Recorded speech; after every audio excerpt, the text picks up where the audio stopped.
Inflation is the economic data that most directly affects most of us. So what are the latest numbers for August telling us? Well, in August, 3.8%. Inflation was flat, the same as in July. Now, it's come down a great deal since the mountainous peaks of 2022 and briefly did get below the Bank of England's target of 2%, but it's been on the rise since the back end of last year. Most forecasts say we are close to the peak. That will be welcome for consumers and the Treasury if that's the case. What was contributing to inflation? Well, this chart tells us. Everything on the right-hand side of this zero line was contributing upward pressure to the overall number, and everything on the left downwards. You can see restaurants and hotels, food, alcohol and drinks pushing the overall number up, dragged down primarily by transport, which really is shorthand for fuel prices. Petrol and diesel got a little bit cheaper at the pump. Let's have a little look behind this restaurants and hotels number, particularly accommodation. And you might ask, what have these two got to do with it? Well, this is Oasis playing Murrayfield Stadium in Edinburgh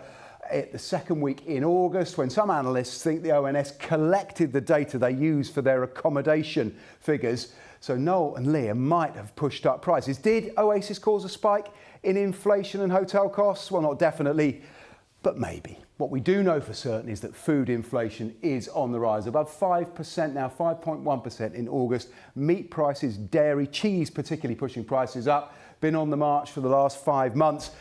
Affects all of us in our weekly shops, and there's not a lot you can do to avoid it. Now, how does the UK compare internationally? Not well. We are an outlier at 3.8%. But worth thinking, the US, Donald Trump in the UK talking trade and tariffs. Well, they are an import tax effectively on US consumers, and they are starting to pay the price. The rest of G7 peers, Germany, the Eurozone, Canada, all around the 2% ideal that economists set. France, well below. So we have got a long way to come down. The next question, of course, is what will the Bank of England do? We can see that rates marched up as inflation went up. They started to come down. These numbers come just before the next decision by the bank's Monetary Policy Committee. The orange line here is what the markets think will happen next. You can see they absolutely do not think there'll be a cut at the next meeting. In fact, the next quarter point cut won't come till the start of next year. So as long as inflation is sticky and high, rates are likely to remain where they are. Perhaps all of that indicative of an economy